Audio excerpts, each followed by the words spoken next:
I've been doing design of experiments. This is my 39th year. And this is Easy DOE. And it's hard for me to put myself in the shoe of someone who hasn't done DOE. Part of that is to not be assuming as much as a user of DOE might already know. So with that, let's look at the outline of what we're going to cover today. And the first area is why Easy DOE. And I really only have one slide on this. And so I'll cover that.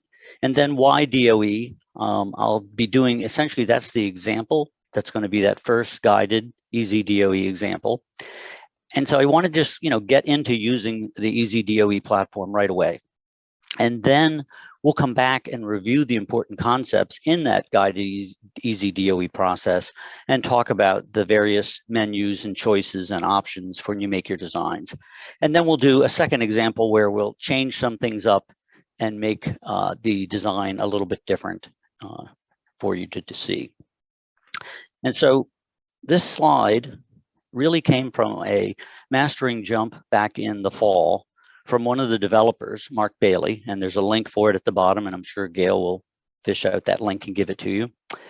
But it was really, why have they added Easy DOE? DOE has been in jump probably since about 97, so over 20 years, and why would we have to add something easier? And part of that is that jump has so many platforms, and it continues to, jump 17 has come out, 18 will be out in a year or so, and we keep adding things. And so, you had to find parts of the whole DOE process in different places. And so the idea in jump 17 was to just make this whole process easier for everyone to experiment. And so all of these bullets are explained in much more detail in that developer tutorial. But the idea was to get end-to-end coverage of every step. So you start in one place and you just stay there. The process is streamlined. Okay, so the elements are tailored in this new user interface so that you don't have to jump around and make the design here and do the analysis in a completely different platform. The other idea was to have two modes. The guided mode is for the novice experimenter. This is the default mode. And there are assumptions that we're making, the jump development team has made, to try to make this robust so that you can just kind of keep going down that guided path with a high probability for success for your experimental design. But then they've also added a flexible mode, because the reality is not every design is as straightforward as what you'll find in a textbook. And being able to treat some of those real world problems along the way, you needed to be able to kind of drop out to more of the options available through the custom designer. The other thing that's been added here is a comprehensive summary report. It's automatically written. So it's based on the current state of the experiment. And so you'll see some of that output that gets generated. And now people are even inclined to take their existing DOEs and drop them into jump so that you can run this automatic report capability. And I think Olivia is going to point out where we can find that capability. And the other thing is, as you're marching through these steps, sometimes you have to make the design and now you have to go run the experiments. It may take days, it may take weeks. And so you'll sort of pause at that point, save this, and there's a brand new jump file, a jump DOE file. And you can bring that file back up and pick up right where you left off. So you'll be at the exact same point in that process. And the other thing that this will make it'll be easier for you to share your experiments with others. So please track down that developer tutorial to learn more about all of those options described above. So why use DOE? This is, as a sales engineer, for me, it's very important to talk about the why. And again, having done this for nearly 40 years, this is the kind of thing that who in industry in particular isn't interested in getting quicker answers, lowering their costs, solving bigger problems, and delivering to your management information so they can make better informed decisions. Along the way, some of the benefits of this are you're going to see how you can rapidly answer what-if questions, identify important factors, particularly when faced with many. You'll hear that term screening design associated with this sort of thinning out the number of factors. You can focus on the important ones. Do sensitivity and Tradespace analysis, optimize across many responses, and that'll be our first using the DOE process example. And then we're not going to go into the detail of these last two, but by running these efficient subsets of all possible combinations, you can, for the same resources and constraints, solve bigger problems. And by running these sequences of designs, you can also be as cost effective as possible and run no more trials than needed to get a useful answer. And so we're not really going to talk about sequential design today, but these are the reasons why I hope, if you're not already sold on DOE, you would want to use those things. But now we're going to want to see why we want to do this with the Easy DOE platform. So here are, I've kind of condensed together some of the menu items, and we're going to actually go out and do this. So we'll see all of this. But, we've got a process here that has 3 responses. So these responses are the things we want to measure to see, our goal is we would like to maximize the speed and maximize the contrast. And of course, we want to minimize the cost. And so not only that, we have some specifications. We have lower limits on acceptability for the speed and the contrast. And we have a maximum level of that's acceptable for the cost. So for those reasons, we have these goals and some specifications. So this takes subject matter expertise in order to have this kind of information.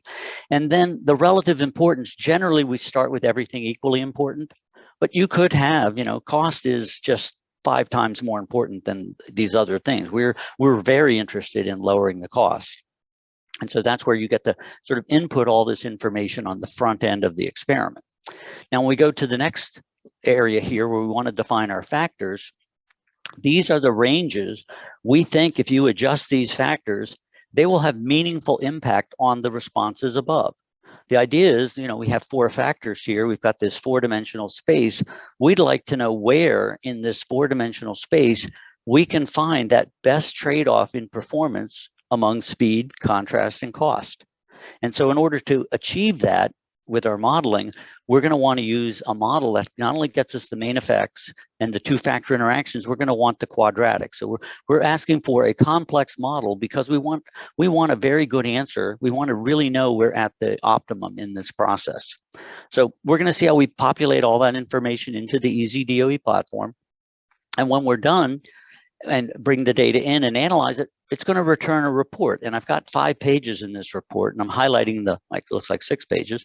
I'm highlighting the 6th page where I've got the JMP's prediction profiler. We're going to see that this is actually a dynamic and interactive tool where you can actually sort of reach into this and make changes to the factors which are along the bottom, the 2 sensitizers, dye, and reaction time.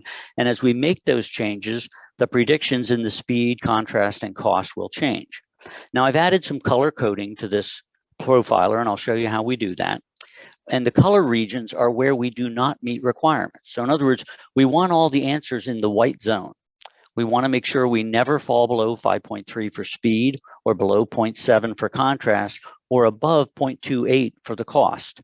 And so this is the result of actually hitting the optimize button and having JMP in this 4-dimensional space for these 3 responses find us that best trade-off.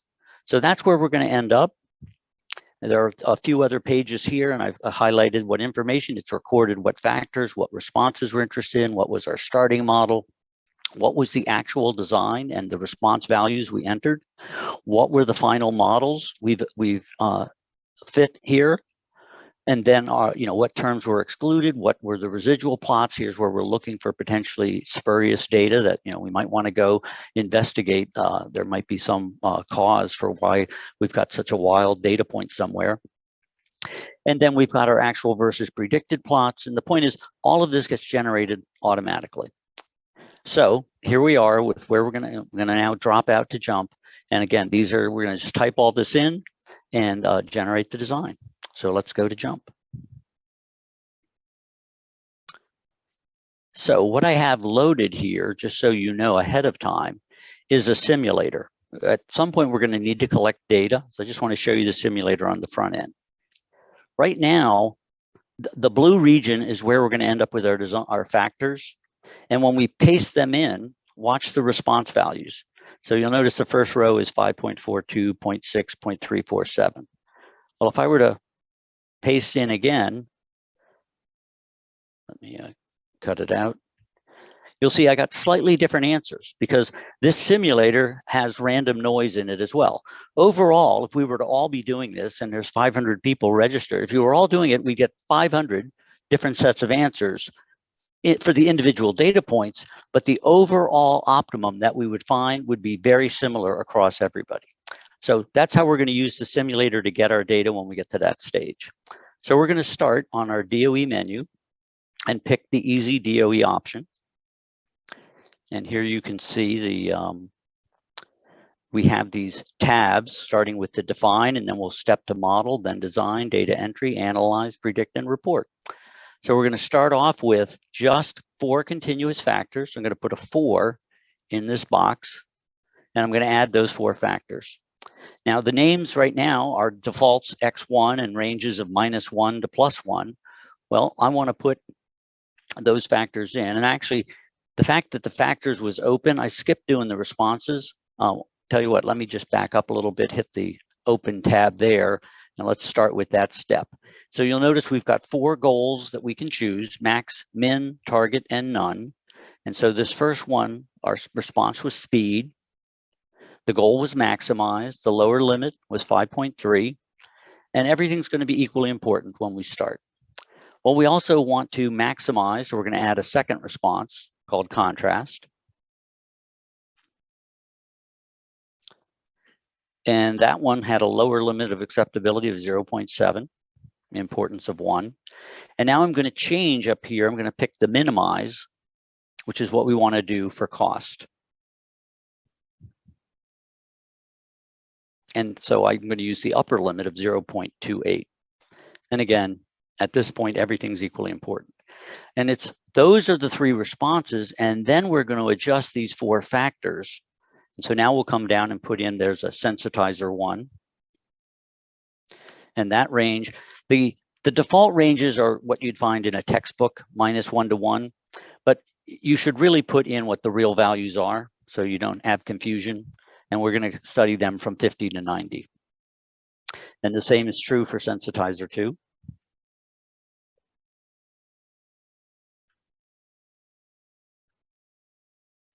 And then the third one was die, and that range was 200 to 300.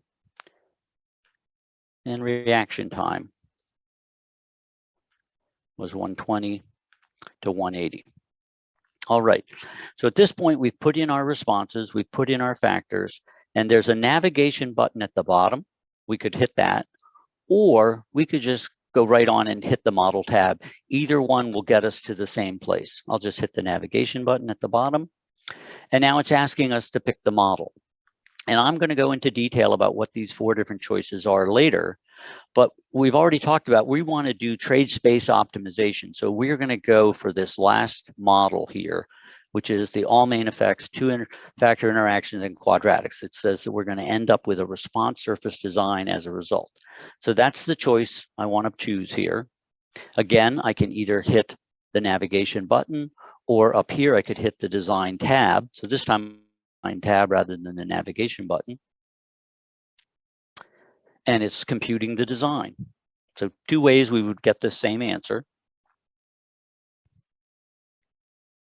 And when this is done, it's saying here are 21 experiments with these settings that you could run, and for which we're going to have to collect data for speed, contrast, and cost. So it's at this point, I could click this export data button, and I get a separate data table, notice, with the empty columns for speed, contrast, and cost. And so these rows here are the same, the ones I'm highlighting in blue here. Either one, I could hit Control-C on those highlighted rows and copy them out. Because now what I'm going to do is go back to, remember, I have this simulator here. And what I want to do is paste those values in here. So when I paste them in, okay, I now get, I'm not sure why speed got highlighted there, but these 3 columns are the responses for that. And again, if everybody was doing this along with me, we'd all get slightly different answers here because there's, noise in almost any process. Maybe not so much cost, because that could be a calculation. But the point is, we now have data. And so we could copy this out. So again, that's why I've highlighted it. Oops, I lost my highlighting. So I'm copying those values out. And remember, this is where in real life, you would have to stop, and go out and run some experiments. And for some of you, it might take a day. For some of you, it might take a month to get 21 experiments run. But now we're going to take that data and come back to the Easy DOE platform and click on the data entry. And you'll notice, and I'll slide this across, I've got those same 3 columns up here. So if I just click in this first blank cell under speed and paste, so Control V here, I've put in the data associated with these design trials. And I immediately get down below here these sort of dot plots. So this is all of the raw data being plotted, and the blue lines are just kind of connecting the means of the low, middle, and high settings of all of those factors. So that's not really the modeling, that's just kind of a visual quick on what does the data look like when we plot it. The next step is to actually analyze it. Now, at any point in this process, I've been in this guided mode, I could also go to the file and save this, and I'll say save as, and you'll notice the format down here says it's an Easy DOE file with a .jump DOE extension. So we'll call this the mastering Easy DOE example 1. Nice long name and misspelled, but we'll live with it. And the point is, at this point, if I had to go away and come back next week, I could just open it up and I would be right at this step. So now we're at the step where we want to analyze. And once again, I could either hit the navigation button or hit the Analyze tab. And what it's going to bring up are these each 3 different models. And we start with the complete model. So at this point, all of the terms are entered. So these are 4-factor quadratic models. So there are 4 main effects, 4 squared effects, and there's 6 2-factor interactions. That may sound like Greek to you, but we'll talk in some pictures in a little bit as to what that impact is on the surface. But you'll notice some of these have solid green lines. Some of them have dotted green lines. There aren't any red ones in that particular one. Let's see. Actually, I didn't get any red ones in any of these. But that's because at this point, everything is entered. Red is an indication of not entered. So if we click Best Model, what's going to happen is some of these terms may drop out. So which ones would drop out? The ones that are already near 0. This is a simplification of the model that's going to happen. So if I click Best Model, now you'll see some of them are red. And notice that their estimates over here are 0 when they're red here. So this is simplifying the model. And so I've done that for speed.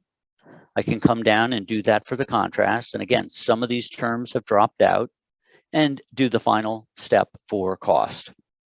Okay, so now we've got a simplified model for each. I've got little actual versus predicted plots and studentized residual plots. But so now the analysis is complete, we can move on to the prediction. And so this is JMP's prediction profiler. And you'll notice there's more error on these responses than there are on the cost. You really wouldn't expect much error on that. That's more of an estimate. But you'll also notice there's an optimize button. And that optimize button is there because we put in those goals of maximizing speed and contrast and minimizing cost. And so I could start out exploring these data by saying, what happens if I take sensitizer 1 to the low setting and raise it to the high setting? And as I do this, I'm seeing 2 things happen. These numbers, the predicted values and their confidence intervals on the left are changing. And the other thing you should watch for is watch the slopes here as I change sensitizer 1. You'll notice that all of those slopes are negative, and now they're all, well, the top 2 are positive. So that says there's some type of interaction between sensitizer 1 and sensitizer 2. And again, I'll explain what an interaction is in a little bit. So you could manually explore trying to find the best trade-off between speed, contrast, and cost. But if we just click the optimize button, in that 4-dimensional space, it found the set of conditions here that gives us that best trade-off. Now, what I'm going to do now is add in those bands of where the specifications were. I probably should have done that before I hit the optimize button. But you'll notice if I double click on the axis, I'll do that again, and my cursor is on the vertical axis for speed, double click on it, you get this dialog box into which you can enter information. And this is an option that not people are aware of. You're allowed to put ranges rather than just reference lines. So if I click the allow ranges and I say here, the minimum, I'm just going to put in a 0, but the max value here we want is 5.3. And I'm going to make this one red and click add.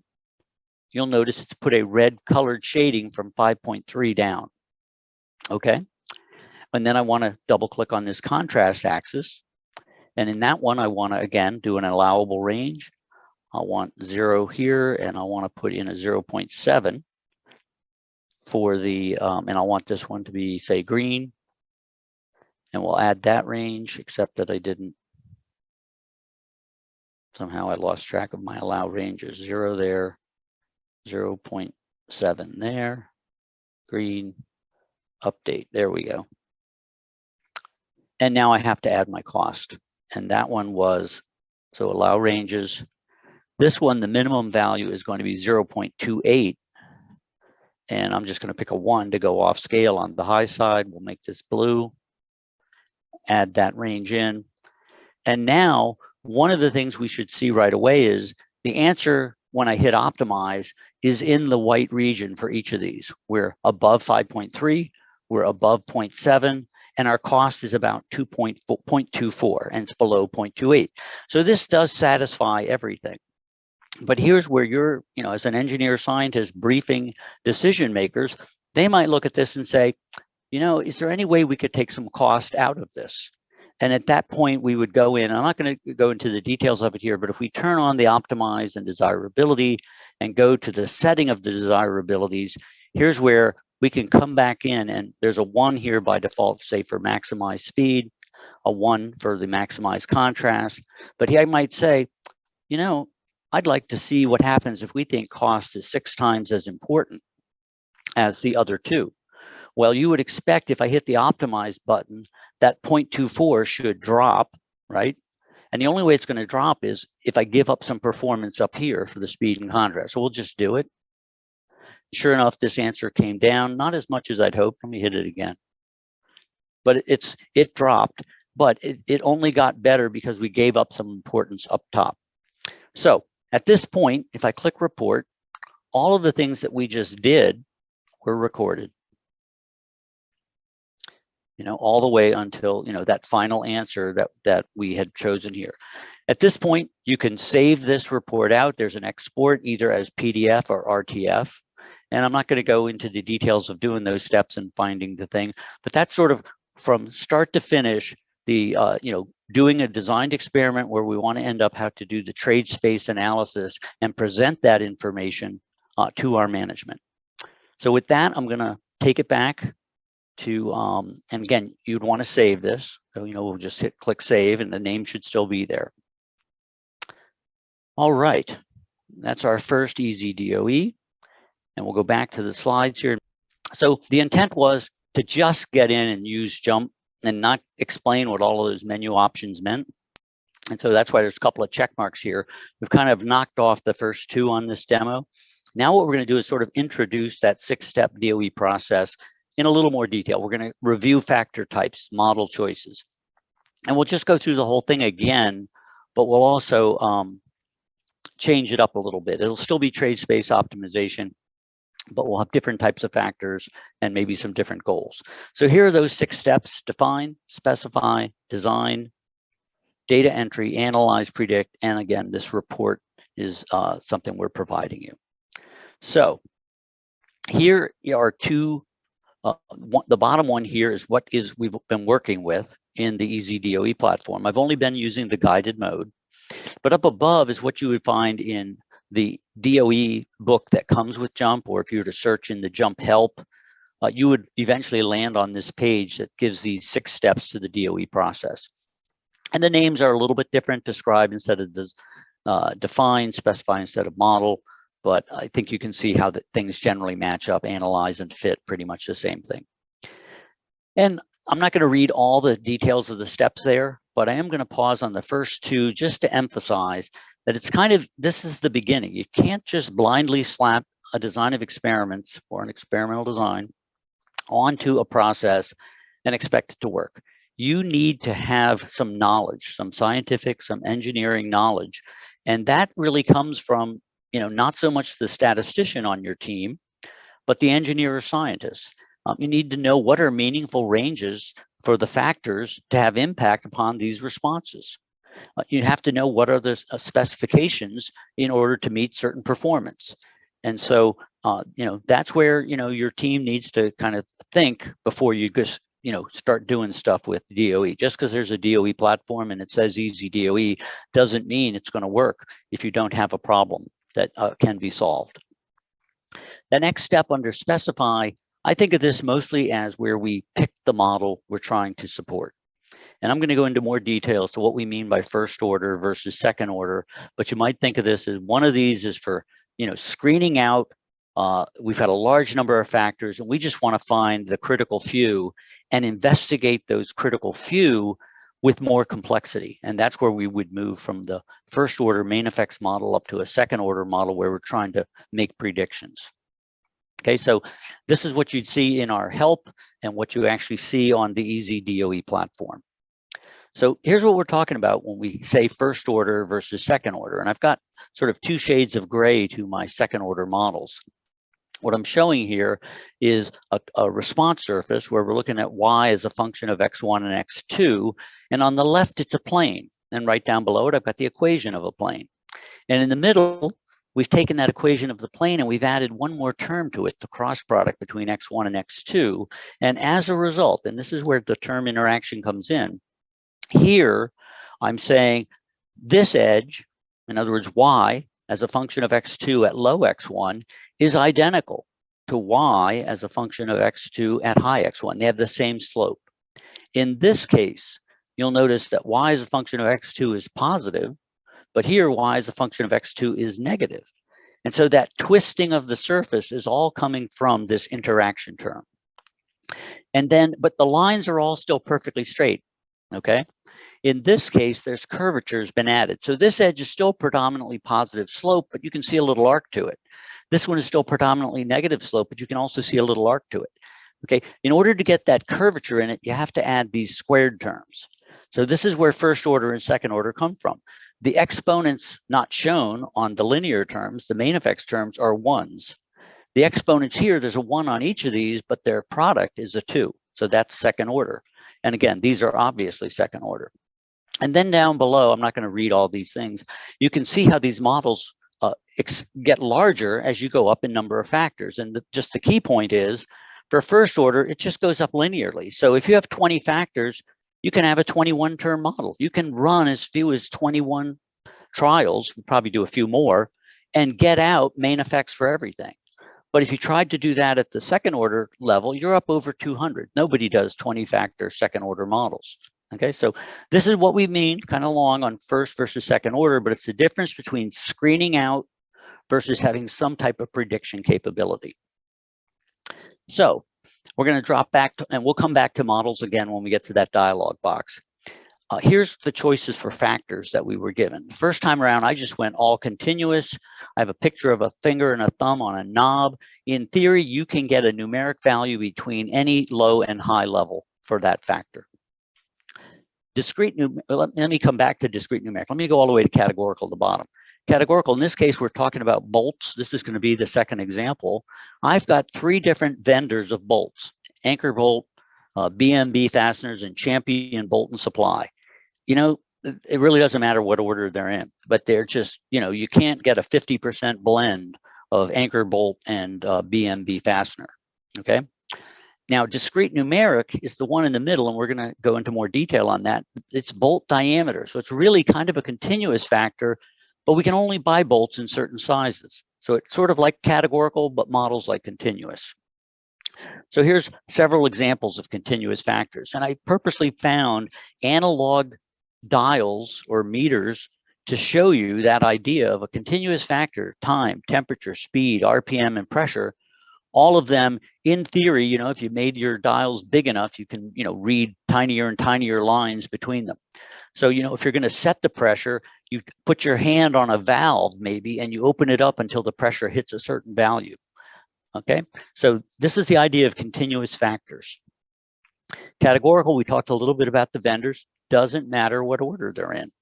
Okay, and then here's a categorical factor, and because we're going to use it in our example, are 3 different grades of steel. 304 stainless, 18.8 stainless, 316 stainless. They have different properties. They have different malleability. They have different resistance to corrosion. They have different cost. But you're basically going to buy one of the bolts made of one of these 3 steels. Okay, you're not going to get a blend of 316 and 304. So it really models more as categorical in this case, even though there is sort of an ordinal ranking that makes sense. Okay, so that's what we mean by categorical. And by discrete numeric, here are those bolt diameters I was talking about. Notice you can only buy 3 through 16, but on that list, they don't sell a 9, an 11, a 13, or a 15. Okay, so if you made your range 7 to 10, first of all, 8.5 wasn't even an option. The closest thing you've got in between 7 and 10 is an 8. So your design is going to have to be 7, 8, and 10. You could also have chosen a range, say, of 10 to 16. There is no midpoint of 13. But in this case, there's 2 mid-levels. They happen to be evenly spaced. So your design would have some 10s, some 12s, some 14s, and some 16s. Okay, so those are examples of the types of factors that are on that dialog box that we had a few minutes ago. So getting back to the model choices, now we're going to look at the actual dialog box. And I've drawn obviously the light blue line across the middle to divide it between the section that is primarily aimed at screening or finding those critical few in a large number of factors versus the part where we're trying to get some kind of prediction. And so within each of those zones, there's sort of 2 levels of complexity. Obviously, the less complex, the fewer runs, the less cost. But again, you could spend a little bit more and get more for it. So the second choice here, I'm calling it more robust, and it's typically about 1.5 times its work as the first case. And you'll notice in the 4-factor case, they're both 12s. So that doesn't match up with what the slide says. But usually you're going to pay more as you go up in the number of factors to get more information in that model. On the prediction side, again, I'll make the point that going all the way to the bottom choice, you add the quadratics, you add the curvature. So if you're truly interested in optimizing, you want the ability for the answer not to be forced into a corner, which is what would happen with the less complex choice. I'd go with the more robust, and that's typically going to be 30% or fewer runs. So in my mind, that's not that much more to get that ability to get an optimum that's not forcing me into a corner. So here's what I mean by that. Here's the main effects model, okay? So it's just, again, the slope in each is the parallel on both ends. Y is a function of x2 at low x1 or high x1 is the same. Here the slopes can be different, okay? And then in this third case, you can also get the curvature. So this is main effects, this is interaction, and this would be response surface. Now, beside each of these, I put kind of notional designs. The designs don't always look exactly like these, but the point is, this is the fewest number of trials. And if you had points on sort of this particular subset of the 8 corners, you would get good estimates of the main effects, but you don't have enough information to get the interactions. That's why, in addition to the red corners, if I add the green corners, I now have enough information to get this twisted surface. But if you ask for the optimum, you are still forced into a corner. If you do not have the yellow points, which are the middles of the edges and faces, you can't get an optimum that's somewhere in this middle here. So you can see that, as you move down the list here, you're adding complexity, but you may be getting something for that. And if you're truly after optimization, you're probably going to want that last answer. Now, this is the 4-factor setting. I've also, just to show you what happens as you go up in number of factors, you can see how the numbers increase, but you should be able to see that, this list here is typically about 1.5 times, the second row is typically 1.5 times the first. And then down here, the 30% increase is only at 4 factors. The difference in the amount of work is actually dropping as you go up. But the reality is, you get up to 50 experiments. Most people don't want to be doing this. So what you'll typically do is for large numbers of factors, do something above the line, cut the list down, and then do something below the line. Say if you've cut it down to somewhere under 6 or 8. Okay, so it could be a two-step process here. I've also pointed out the number of corners in the design space. So you realize that when you do a design here and you have 16 runs, there are 1,000 corners. You have not even done much more than 1% of all the corners. So if you tried to find an optimum at this stage in the game, you have very, very sparsely picking points in that design space. And again, I've only used even factors here just for the sake of fitting it on the screen. Of course, we do odd numbers of factors as well. Okay, that was the review of what's the information in all of those dialog boxes on the Easy DOE tabs for our 6-step DOE process. Here's example 2. And so I've worked in a few changes to it. I'm just going to call the responses MOPs. I support the defense space, and that's what we frequently call a response. It's a measure of performance. Some people use KPI, key performance indicator. The point here is I don't really know what the responses are here because I'm kind of making up this example. But I want to maximize the first, and I want it to be a minimum of 3,700. I want to minimize the last, and I want the 0.28 to be the most expensive, the highest cost I'll accept. But it's the middle case that's different. I want to target. So in order to target, I actually give it 2 values. Kind of, it's going to be sort of a Gaussian shape here, but the middle is 800 is going to be the actual target. So I give it a low and a high limit of acceptability. Again, the default importances are 1, and I'm going to go with those. Down below are my factors. So I've got the amount of load, and I'm testing bolts. The temperature, okay, say minus 40 to 150 C. I used to work for a company that provided products to the automotive industry. That was kind of their standard temperature range in their requirements. But now I've added that new discrete numeric, and I've picked bolt diameter with a low of 7 and a high of 10. And remember, the only bolt available in between them is an 8. So you put that in right here. And then my grades of stainless steel, at this point, they might be ordered by malleability, they might be ordered by cost, they might be ordered by corrosion resistance, but they don't have to be in any order. This is going to be treated as a categorical factor. And once again, I'm after the response surface, so I want to make predictions. So that's what it's all set up. We're now going to go out mechanically do this again, and that'll pretty much wrap up the day. So I'm going to hide this simulator and bring back my bolt simulator. Okay, so we're going to be, again, pasting values in for those settings. So we'll just start this over again.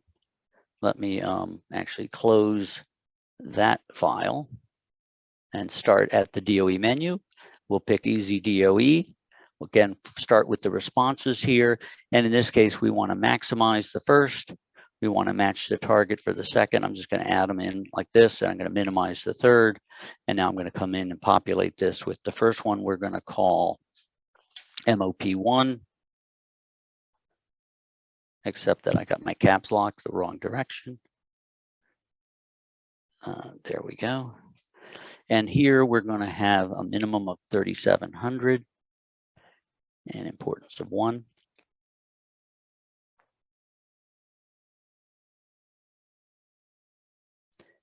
And this one we want to have a 700 and a 900 because the goal is 800. Importance of 1. MOP3 is we want to minimize, and we have to, minimum acceptable cost is 0.28 again, and 1. So we've got our responses, and now we have to add in the factors. Now this time, we've got, we're going to use all 3 of the choices here. We'll start with the 2 continuous factors. So I'll put a 2 in this box, add that in. Then I'm going to add my discrete numeric, which is going to have 3 levels. So I'll just put them in, and I'll come down and type it all in at once. And then the last example is the categorical at 3 levels. We'll add that in. And now I just need to change these to what they are. So we're going to have load between 200 and 800. We're going to have temperature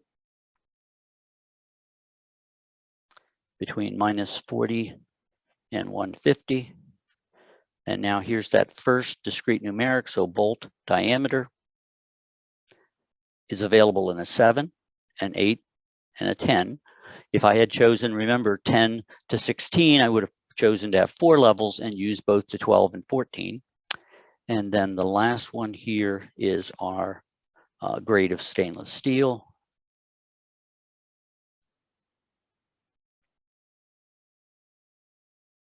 And I'm using 18.8, 304, and 316. So even though those are numbers, those are just like typing names, okay? And that's one of the things about categorical. So we're at this, the stage where we now to pick our model. We can either navigate here or click the model tab. We're interested in optimization, so we want this choice.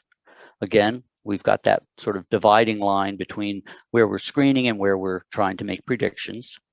We'll make the next choice, and it goes off to make a design.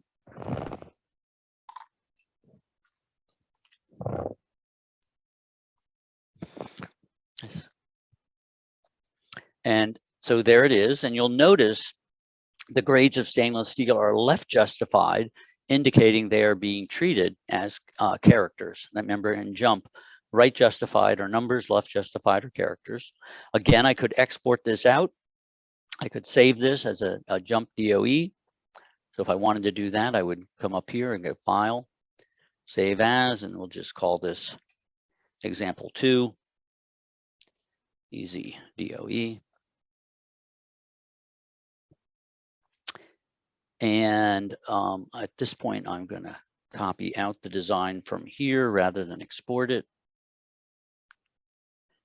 And go over to find my simulator, which is right here. So again, I want to take these rows. I can highlight them all. And hit that delete key. And now I'm going to paste, so Control V. And the answers, again, if I were to paste in a bunch of times, I'd get slightly different answers each time, just like if you were experimenting in the real world. And as a result, I've got values for the various MOPs. I want to copy that information out and now go back to the Easy DOE platform, go to the data entry, go to that first empty cell under MOP1 and paste the data in. Again, I get kind of the dot plots down below, which are the very quick look at what's the model doing for each of these. It's not really a model yet. It's just kind of connecting the means linearly. Next, we want to analyze. We'll pick the best model for each of these. So this is, increasing the number of degrees of freedom by reducing the number of terms in the model. And we've done it for all 3.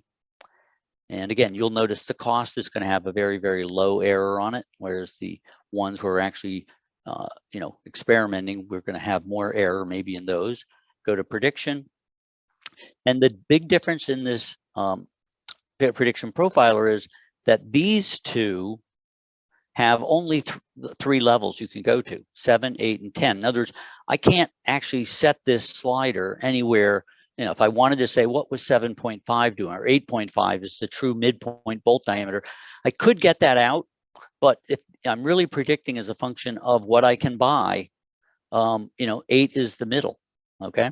Whereas over here, you could rearrange these in any order, and whereas you can't really do that with the bolt diameter. So again, that's that difference between categorical and discrete numeric. Once again, I can click the optimize button, and I get an answer that would be that best trade-off under the goals we had here. And in the interest of time, I won't go do it, but I could go in and add the colored ranges for the specifications. And again, the white region is where we would want to have our answer end up. I click report. And once again, we have saved all of the information we need, and we can pass that report on to somebody. So that's my second pass, DOE's guided DOE process.